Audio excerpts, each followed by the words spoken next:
জরুরি মেরামতের জন্য ট্রেন পরিষেবা স্থগিত করল Kolkata metro. Hi everyone, welcome back to my channel অঞ্জনার ব্যঞ্জনা। বন্ধুরা, তোমাদের সকলকে আমার এই ছোট্ট ইউটিউব চ্যানেলে স্বাগত জানাই।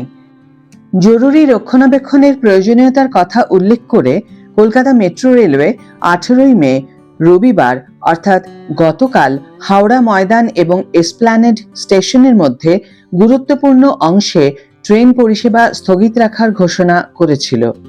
মেট্রো লাইনের এই বিশেষ অংশটি ভাগীরথী নদীর নিচ দিয়ে যায়, যা নিরবচ্ছিন্ন এবং নিরাপদ মেট্রো কার্যক্রমের জন্য রক্ষণাবেক্ষণ এবং সুরক্ষা পরীক্ষা বিশেষভাবে গুরুত্বপূর্ণ করে তোলে। মেট্রো রেল কর্তৃপক্ষ কর্তৃক ট্রাফিক ব্লক হিসাবে উল্লেখ করা এই সাসপেনশনের ফলে প্রয়োজনীয় মেরামত ও রক্ষণাবেক্ষণের কাজ সহজতর করার জন্য এই অংশে ট্রেন চলাচল সম্পূর্ণ বন্ধ করে দেওয়া হয়।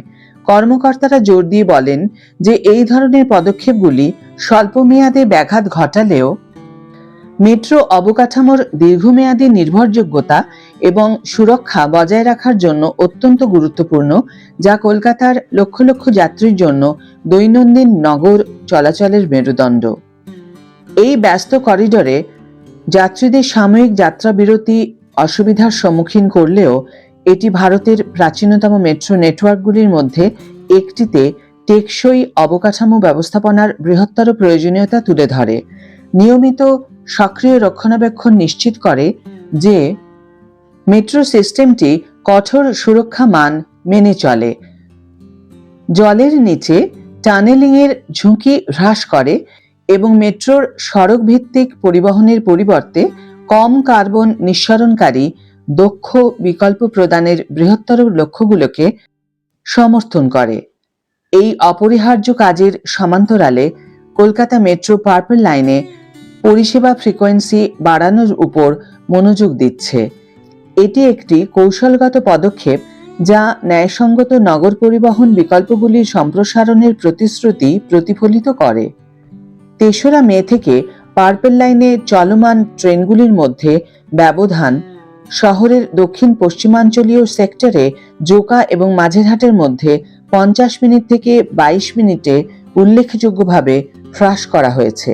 এই উন্নতি লাইনে পরিষেবার সংখ্যা দৈনিক 18 থেকে 40-এ উন্নীত করেছে, যা যাত্রী সংখ্যা বৃদ্ধি এবং ব্যক্তিগত যানবাহনের উপর নির্ভরতা হ্রাস করার স্পষ্ট উদ্দেশ্যের ইঙ্গিত দেয়। পার্পল লাইন বর্তমানে জোকা এবং মাঝেরহাটের মধ্যে বিচ্ছিন্নভাবে কাজ করে, যেখানে নির্মাণ কাজ চলমান রয়েছে এসপ্ল্যানেডের দিকে, যেখানে এটি ব্লু এবং গ্রিন লাইনের সাথে ছেদ করবে এবং বৃহত্তর মেট্রো নেটওয়ার্কের সাথে একীভূত হবে। এই পর্যায়ক্রমে পদ্ধতিটি বহু মডেল সংযোগ তৈরি করে টেকসই নগর উন্নয়নের প্রতিশ্রুতি প্রতিফলিত করে, যা নগর বায়ু দূষণ এবং যানজট উল্লেখযোগ্যভাবে হ্রাস করতে পারে। পার্পল লাইন সপ্তাহান্তে অকার্যকর থাকে কারণ সংলগ্ন বিভাগগুলিতে নির্মাণ কাজ অব্যাহত থাকে। যাত্রীদের সুবিধার দৃষ্টিকোণ থেকে কলকাতা মেট্রো যাত্রীদের অভিজ্ঞতা উন্নত করার লক্ষ্যে বেশ কয়েকটি ডিজিটাল বর্ধিতকরণ চালু করা হয়েছে। মেট্রো রাইড কলকাতা মোবাইল অ্যাপ্লিকেশনটি এখন ব্যবহারকারীদের প্রতি লেনদেনে 4টি পর্যন্ত একক কিউআর টিকিট কিনতে দেয় এবং একটি পিন ব্যবহার করে একটি বিকল্প লগইন পদ্ধতি অফার করে। এপ্রিলের শুরু থেকে ধীরে ধীরে চালু হওয়া এই বৈশিষ্ট্যগুলি টিকিট প্রক্রিয়াকে সহজতর করার জন্য এবং স্টেশনগুলিতে সারি কমানোর জন্য ডিজাইন করা হয়েছে, যার ফলে যোগাযোগহীন ভ্রমণকে উৎসাহিত করা এবং কাগজের অপচয় হ্রাস করা।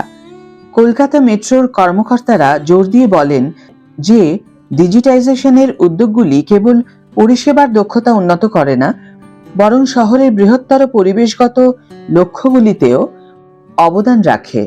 কাগজবিহীন টিকিটিংকে উৎসাহিত করে এবং ভৌত স্পর্শবিন্দু হ্রাস করে। মেট্রো শূন্য নেট কার্বন লক্ষ্যের সাথে সামঞ্জস্যপূর্ণ একটি সবুজ নগর পরিবহন বাস্তুতন্ত্রকে সমর্থন করে। অধিকন্তু মেট্রো লাইনে বৃহত্তর ফ্রিকোয়েন্সি এবং সংযোগ জীবাশ্ম জ্বালানি নির্ভর পরিবহন পদ্ধতির একটি স্কেলযোগ্য বিকল্প প্রদান করে, যা শহরের জলবায়ু স্থিতিস্থাপক কৌশলগুলিতে গুরুত্বপূর্ণ ভূমিকা পালন করে। হাওড়া ময়দান এবং এসপ্ল্যানেডের মধ্যে অস্থায়ী পরিষেবা স্থগিতকরণ অনিবার্যভাবে প্রতিদিনের যাত্রীদের ব্যাহত করে। এটি একটি টেকসই পরিবহন ব্যবস্থা তৈরির জন্য প্রয়োজনীয় রক্ষণাবেক্ষণ এবং সম্প্রসারণের মধ্যে অপরিহার্য ভারসাম্যকে তুলে ধরে। মেট্রো কর্তৃপক্ষ অসুবিধা কমাতে এই হস্তক্ষেপগুলি সাবধানতার সাথে পর্যবেক্ষণ এবং পরিচালনা করে চলেছে। আশা করা হচ্ছে যে রক্ষণাবেক্ষণের কাজ শেষ হওয়ার পরে ক্ষতিগ্রস্ত অংশটি দ্রুত পূর্ণ পরিষেবায় পুনরুদ্ধার করা হবে। এই ঘটনাটি নদীমাতৃক পরিবেশে মেট্রো লাইন পরিচালনার জটিল প্রকৌশলগত চ্যালেঞ্জগুলিকে আরও তুলে ধরে, যার জন্য ক্রমাগত সতর্কতা এবং বিনিয়োগ প্রয়োজন।